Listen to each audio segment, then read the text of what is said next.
আইন হাতে তুলে নিলে কঠোর ব্যবস্থা, জানালো পুলিশ সদর দপ্তর। মব জাস্টিসের নামে মানুষ পিটিয়ে মেরে ফেলা কোনোভাবেই কাম্য হতে পারে না উল্লেখ করে পুলিশ সদর দপ্তর থেকে পাঠানো সংবাদ বিজ্ঞপ্তিতে বলা হয়েছে, কেউ আইন নিজের হাতে তুলে নিলে তার বিরুদ্ধে কঠোর আইনানুগ ব্যবস্থা নেওয়া হবে। আজ শুক্রবার 20 সেপ্টেম্বর পুলিশ সদর দপ্তর থেকে গণমাধ্যমে এ সংবাদ বিজ্ঞপ্তি পাঠানো হয়। বিজ্ঞপ্তিতে বলা হয়, কেউ অন্যায় করলে বা অপরাধী হলে দেশের প্রচলিত আইন অনুযায়ী ওই ব্যক্তির বিচারের বিধান রয়েছে। আইন নিজের হাতে তুলে নেয়ার অধিকার কারও নেই। কোনো ব্যক্তি অন্যায় বা অপরাধ করলে জাতীয় জরুরি সেবা 53 লাইনে অথবা নিকটস্থ থানায় যোগাযোগ করুন। আইন নিজের হাতে তুলে না নেয়ার জন্য পুলিশ হেডকোয়ার্টার্স সবার প্রতি বিশেষভাবে অনুরোধ জানাচ্ছে।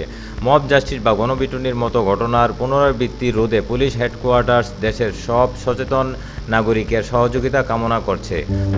বাংলাদেশ পুলিশ দেশের আইন শৃঙ্খলা রক্ষা এবং জনগণের জানমালের নিরাপত্তা বিধানের প্রতিশ্রুতিবদ্ধ।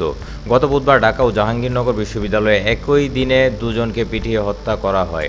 ঢাকা বিশ্ববিদ্যালয়ের ফজলুল হক মুসলিম হলে চোর সন্দেহে তোফাজ্জল নামে এক যুবককে পিটিয়ে হত্যা করে একদল শিক্ষার্থী, আর জাহাঙ্গীরনগর বিশ্ববিদ্যালয়ের সাবেক ছাত্রনেতা শামীম মোল্লাকে কয়েক দফা মারধর করে হত্যা করা হয়।